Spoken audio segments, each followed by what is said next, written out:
la région est appelée à jouer un rôle important dans la dynamique, notamment des compétences. Comment, selon vous? Comment, et dans les faits, parce qu'on est aujourd'hui, on a envie de parler concret, c'est pour ça qu'on donne la parole aux acteurs du secteur, comment, concrètement, sur le terrain?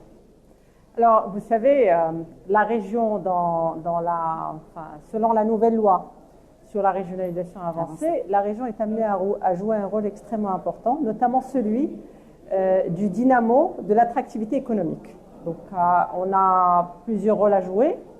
Le principal rôle est celui de mettre en place les jalons nécessaires pour pouvoir développer nos territoires et créer une dynamique économique dans nos territoires et, bien entendu, à travers cette dynamique, réduire le gap entre les différentes régions.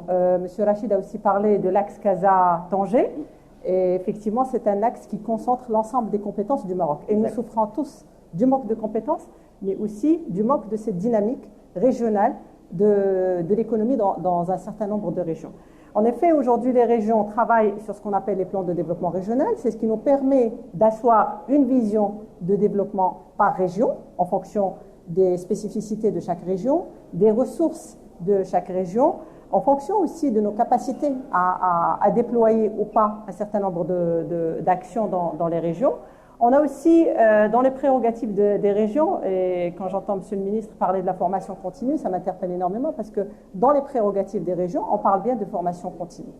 Mais effectivement, que fait-on de cette formation continue? Aujourd'hui, on se limite à la formation des élus, mais on n'est pas encore à la formation des cadres et à la formation professionnelle adaptée à l'emploi. Donc effectivement, il y a tout un chantier ouvert dans l'ensemble des régions, d'abord pour renforcer nos structures régionales de formation, qu'on puisse déjà les avoir, et puis former les gens aux nouveaux métiers et aux métiers de demain.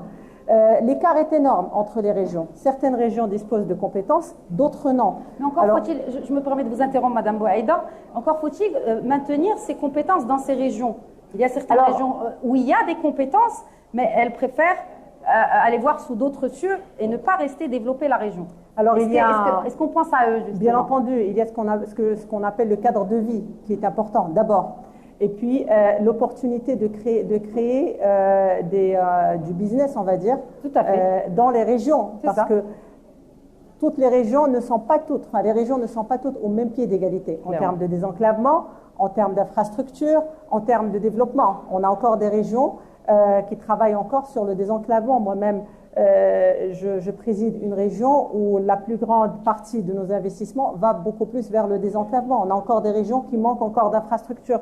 Donc, au fait, les régions ne sont pas du tout au même niveau aujourd'hui de développement. Après, effectivement, il faut garder les compétences au niveau du territoire, mais aussi au niveau national. Parce que le problème dont vous avez parlé, c'est surtout la fuite des cerveaux à l'international. Je ne suis même pas encore là. Je suis au niveau de garder les compétences au niveau local et territorial.